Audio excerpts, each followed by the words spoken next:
Hello, hello. I want to be the first one to congratulate you and welcome you into the program. And I want to especially and warmly congratulate you for having the fortitude and having made the decision to even be on this page, to even start to do something about this insidious problem that is being overweight and obesity and severe obesity.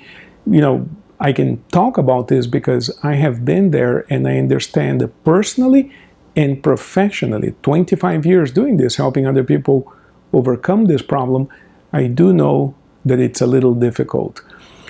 The second thing I want to congratulate you for is for understanding the difference between simple weight loss, which is old-fashioned, nobody talks about that anymore, and the new thing, which is body remodeling.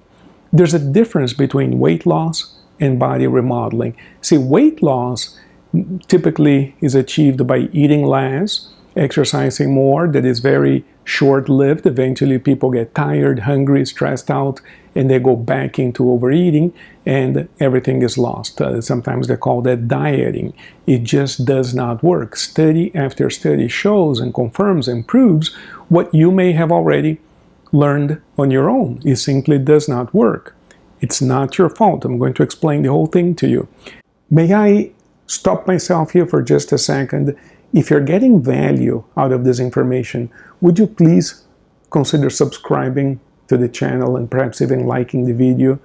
I have a lot of information to share with you coming up, and it would encourage me, and it would also help other people who are in dire need of this information to receive it. If you would kindly consider liking the video and subscribing to the channel. Thank you very much. Let's go back to the program. Body remodeling is different. It involves building muscle and bone mass while at the same time we let go of unwanted fat. And so what happens is the body composition changes. We go from a very high fat percentage to a lower fat percentage. We increase lean muscle mass, and what that does is it completely remodels the body. I can tell you personally, I can tell you professionally, your body, your life changes completely because, listen,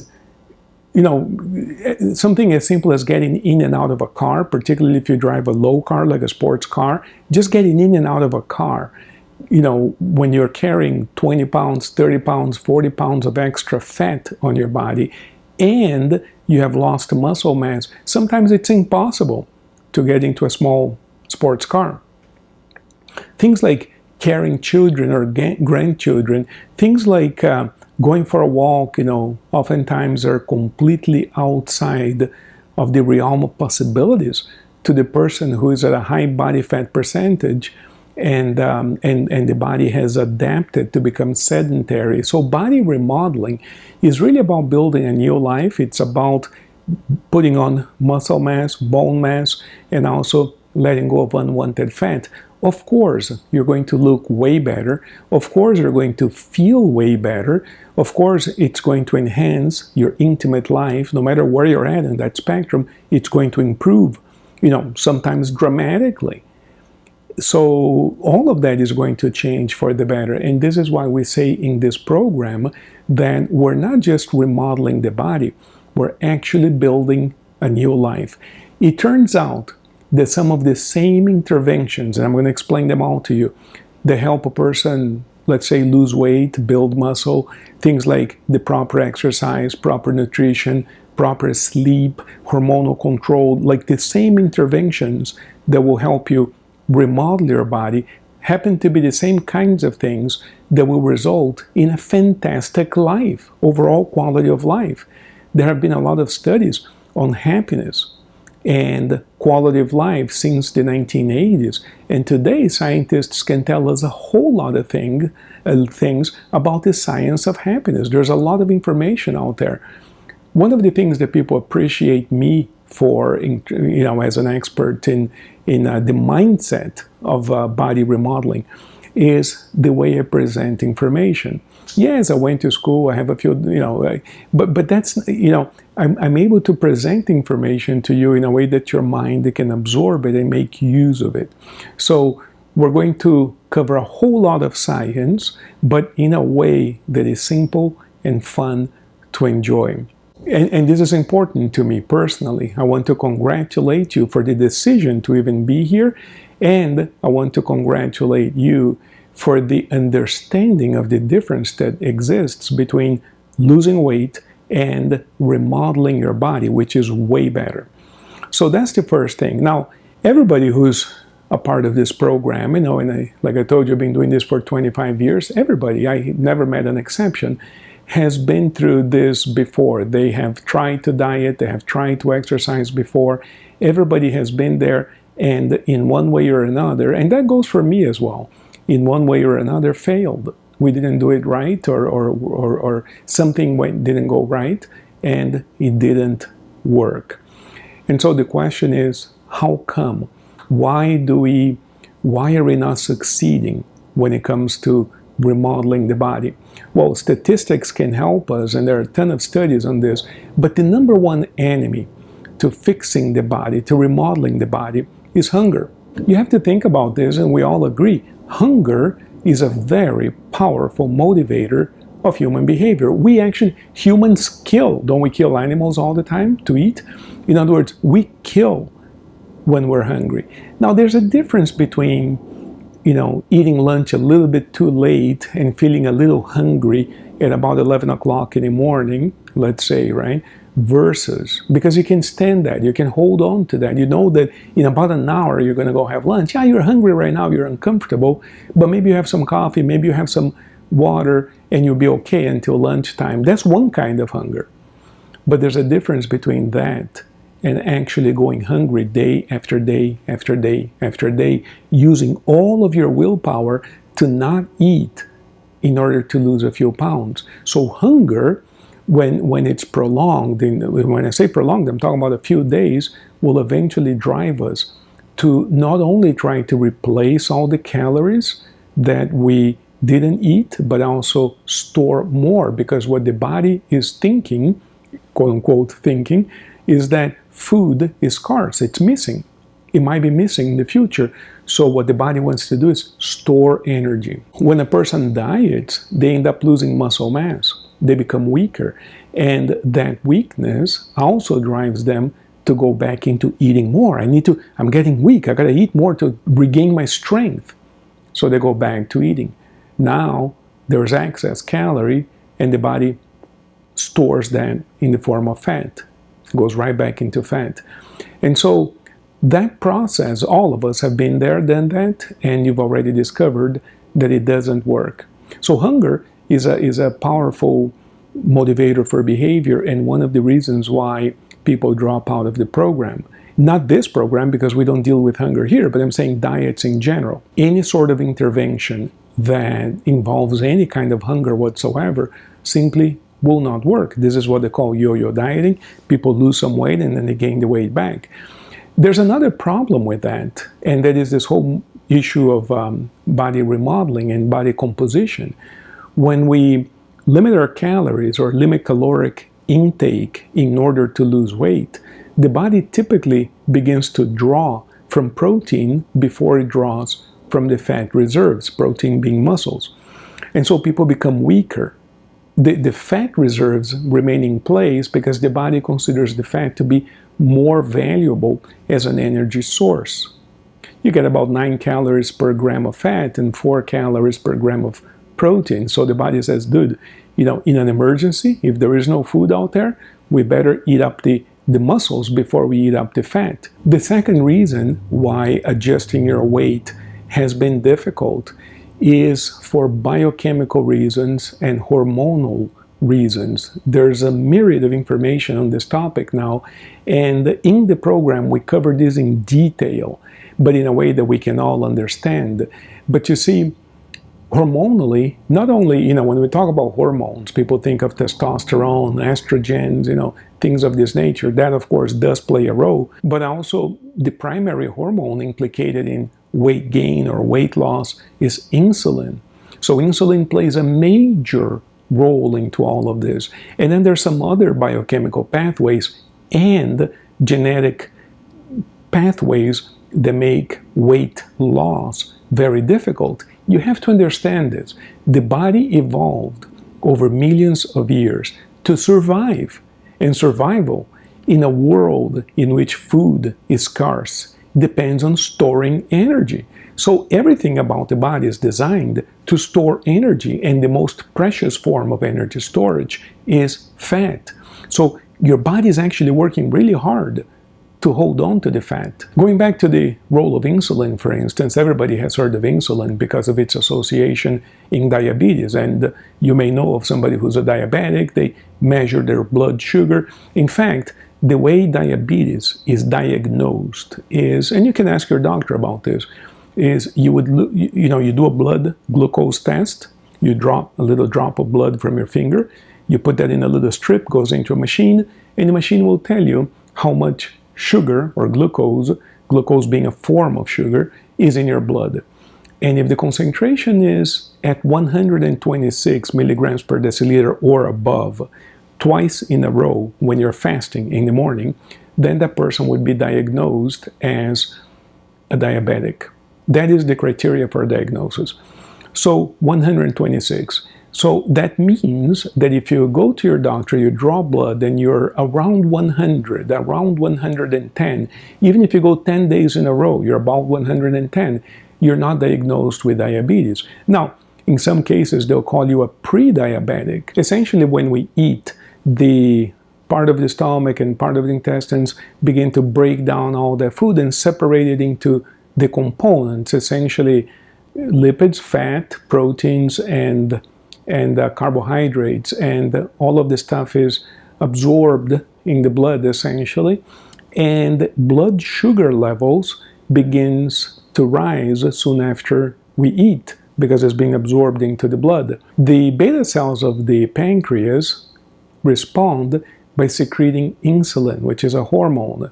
Insulin causes the GLUT4 receptors in muscle cell in cells in the body to essentially dock or bind to the glucose molecule, so that the glucose molecule, the sugar, can get into all of the cells. Sugar is a pretty large molecule, relatively speaking, so it can't just swim across the cell membrane. It can't just diffuse in. It has to be transported in by this protein called GLUT4. When we eat, blood sugar levels go up and insulin levels go up as well. As insulin levels go up, blood sugar is being absorbed into the cells, and therefore there will be less sugar in the blood because the sugar got into the cells. The cells will transform the sugar into ATP and use that energy as a currency, if you will, to get things done, right? The cells use that energy to get things done, to do the business of the cell. There's a condition called insulin insensitivity, also called metabolic syndrome.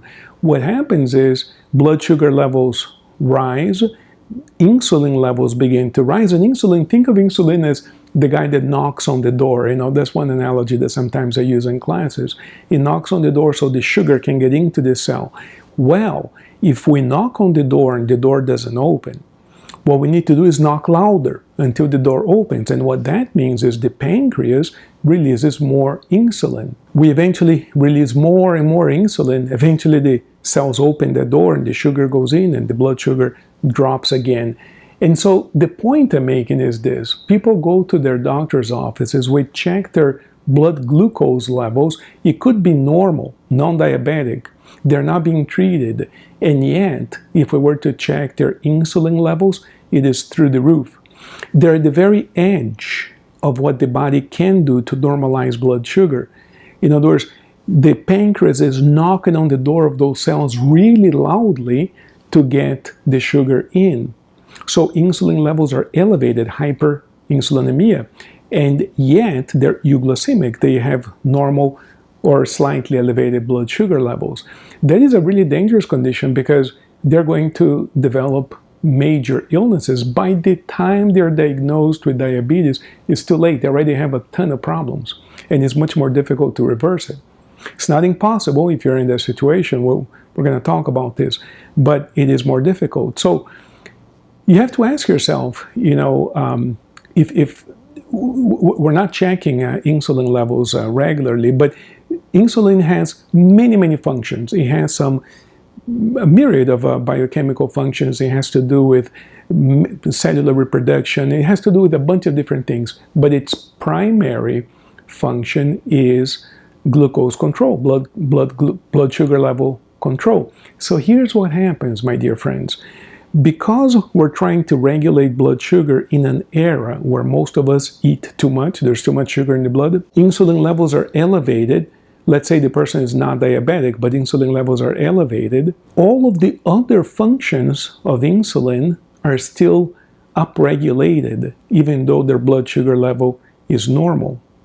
One of the functions of insulin is the inhibition of lipolysis, meaning it makes it impossible for the adipose tissue, the fat cells, to release and break down fat, because insulin is an anabolic hormone, meaning it's designed to build up tissues. So it has to do with cellular proliferation. It makes cells reproduce and grow more cells. And some of you may have heard the word, sometimes in cancer, there has been an association found with too much. There's too much cellular proliferation. If there's not enough food in the body, it's very difficult for the body to make more cells, right? And a tumor, right? So it is important to reduce blood sugar to normal levels, but also to reduce insulin to normal levels. So when insulin is high, the body is storing energy into the fat cells. It takes all the blood sugar, takes it to the fat cells, transforms it into fat, into triglycerides and fatty acids, and puts it in those cells. Nothing is coming out of those cells for as long as insulin is high. So the person says, yeah, but I'm hungry. I know, but you could be hungry, believe it or not, and still have elevated insulin levels, and you're not losing weight. What is the body doing then? Pulling from muscle tissue. What we need to do is reduce insulin levels, and there are a number of ways that we're going to use to do this. But and you're going to work with your doctor, and there's a number of things that we're going to do. But it's important for you. The reason why I'm telling you all of this, the important part for us in terms of the mindset of body remodeling, the important part is it is not your fault. The people I work with, 25 years doing this, the people I work with, by the time they come to me, they feel frustrated. Doctor, I've been trying, I've been working, I've been going to the gym. It's not working, something is wrong. And I tell them, I know something is wrong, and it isn't with you, it isn't your fault. So I want to release you from that pressure, from that guilt, from that frustration of actually thinking that there's something wrong with you, that perhaps, you may have heard that you're lazy, that you're not working hard enough to remodel your body, to adjust your weight. It isn't true. There's some really important genetic and biochemical reasons why it is as it is. So we're going to have to do some work on our minds and on our bodies to reverse all of this. But here's the thing. Because of all of the things that I'm telling you, reversing and changing some of the things is not an immediate goal. It's going to take several months, in some cases more than a year. And I'm telling you this up front. I don't want to promise you something that is false. Oh, a miracle, in 3 days you're going to lose 80 pounds. None of that exists. It is not real. It's not true. Don't fall for that stuff. And if somehow we did that, you wouldn't be healthy. Because what happens is, in our minds, there is the equivalent of a thermostat. The thermostat is the stuff that you have on your wall in your house, and you adjust the temperature of the room.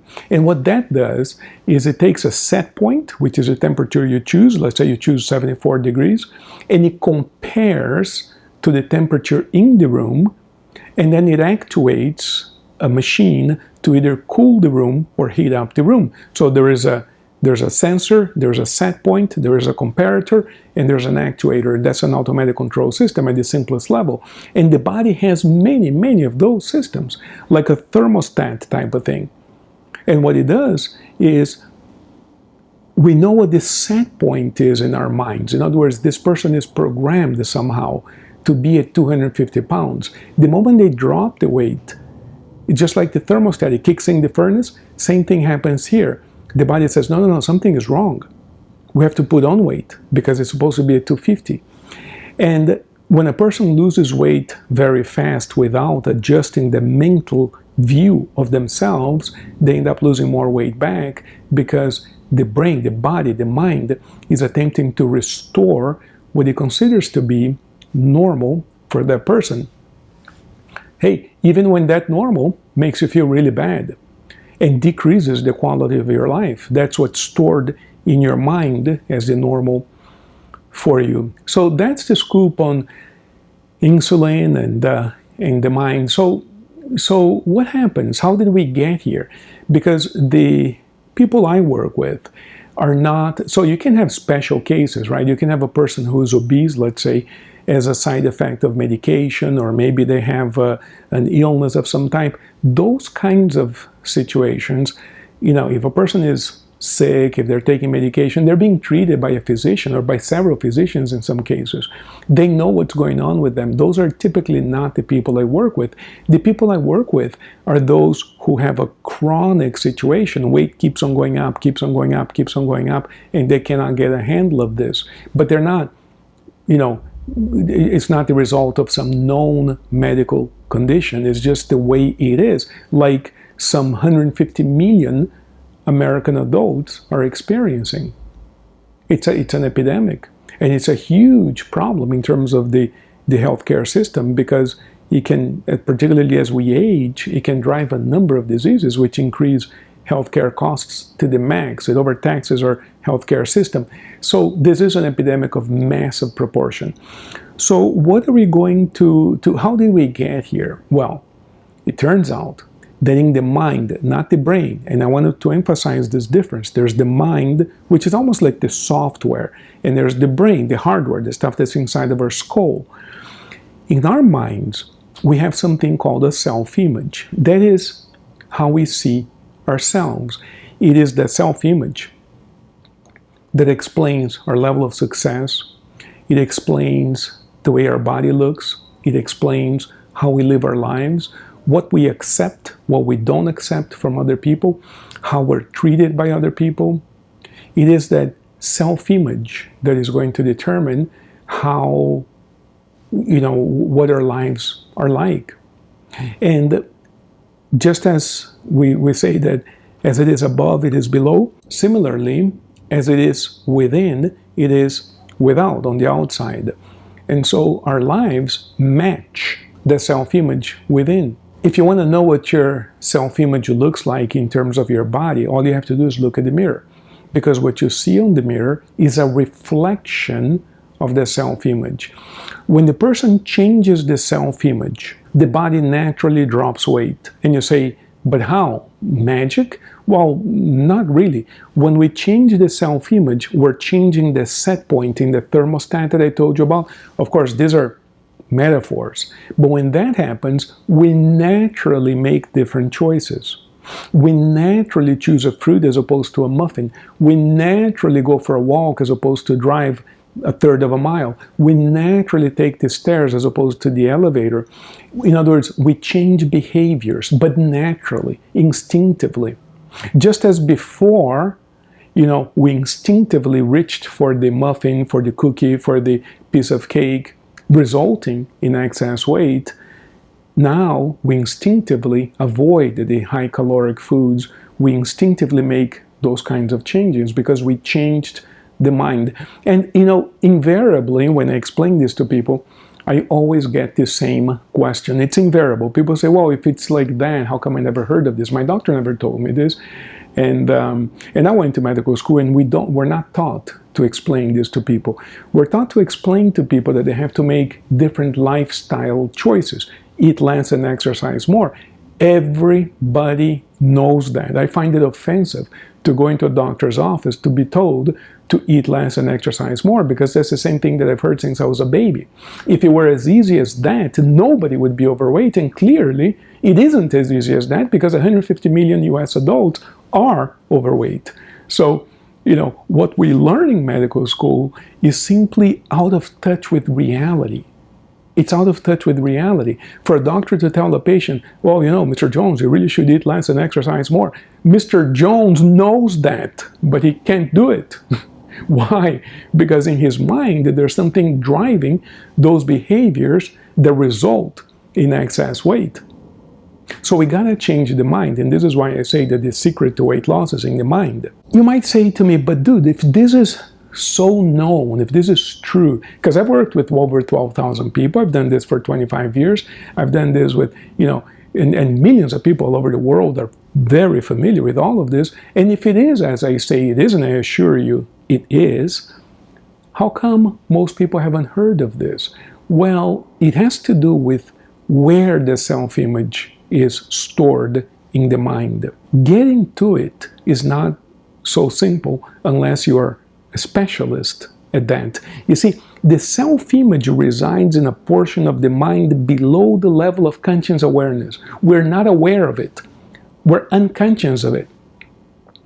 Or, as we say, subconscious is below the level of conscious awareness.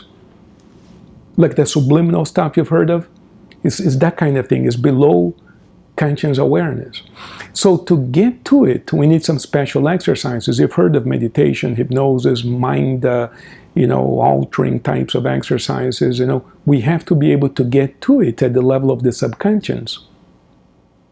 And that takes very, very, very special skills.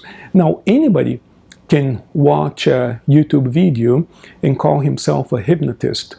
That's easy. Anybody can do that.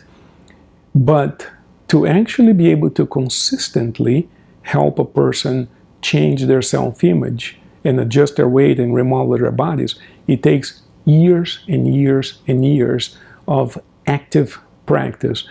I remember when I started practicing professionally, full-time, of course, would average about 8 to 10 people a day, and those are hour and a half long sessions. Those are long sessions, and I was very, very busy from early morning to late night. I was also teaching at night, and it wasn't until about my 10th year or so that I started feeling quite confident about what I was doing. That's when I started recording some online courses. That's when I started, it's like, okay, I think I know how this works. Of course, since then, I've learned a whole lot more about everything that I don't know yet, but I know enough to help you adjust your weight and remodel your body. So there's so much to know about the mind, right? What we're going to have to do is this. We're going to have to do some special exercises. It involves focused intention. It involves focused attention. It involves relaxation, meditation. It involves creative visualization. It involves changing the mind at the level of the subconscious. And by doing that, we're going to be making different choices. For some of you, some of these different choices might be to actually go to the doctor and get some blood tests and get some treatment. Some of you suspect that there is a problem, but you're not treating it. A lot of people don't go to the dentist, don't go to the doctor. They don't like doctors. I worked with this for 25 years, and I'm the first one to encourage them. Listen, we gotta go in. We gotta run some tests, and we have to do this. It's for your benefit. It's going to prevent more serious problems later. All right, so at this point you're asking yourself, or you're asking me, okay, we do all of these changes, we get into the mind, we make a change in the self-image. What happens next? How do I actually remodel my body? Well, that's what happens. You see, as you change your self-image, you naturally, effortlessly make different choices. You begin to enjoy things that perhaps you dreaded before. And so you make choices regarding how you move your body. You may start an exercise program. You do some resistance training. You build up some muscle. But you do that not because you have to, not because you must improve your health. It isn't like that. You begin to actually enjoy the process that becomes incorporated into your lifestyle. That's the difference. It's no longer a chore. Now it's an activity that you look forward to. Similarly, with food, you begin to make different choices, both in terms of the quality of the food that you eat and in terms of the quantity. So whereas before, perhaps you would look forward to the dessert in a dinner, in a lunch, now not only do you prefer not to have the dessert, but also you realize that your dinners become smaller. One of the studies that we mentioned in the course talks about this. Insulin resistance is higher at night. There's a circadian rhythm there. So when we eat too much at night, in addition to a number of other issues, the body is less sensitive to insulin, which means the blood sugar goes further up. So, you begin to make different choices, but the choices that you make come from a perspective of desire. In other words, you want this. You feel good about it. And as soon as you implement those changes, you begin to see results. And there's nothing like results to fuel your continued adherence to the program. Because one of the reasons why people drop out of other programs is because they don't see results. They work hard and they don't see results. Here, they begin to see results almost immediately. They feel better. The body's changing. They feel stronger, and they realize, my gosh, this is working. This is awesome. And that enhances their desire to go further into the program. See? So that's how you will succeed. And now let me ask you, is this information providing any sort of value to you? And if it is, would it be okay with you if I ask you the favor of potentially subscribing to the channel, perhaps liking this video? That would help out a lot, because there's a huge epidemic of obesity and excess weight, and that is putting some really huge strains on the medical system. We need to get a handle on this. We need to reverse this trend. So in order for more people to have access to this information and to this sorts of programs that can help them become healthier and happier, it would help if you would subscribe to the video and like the video, perhaps, if you're getting value out of it. I would really appreciate it, and so would a lot of other people that would then see it. Thank you. I'm so looking forward to meeting you, and I'm so looking forward to watching you succeed.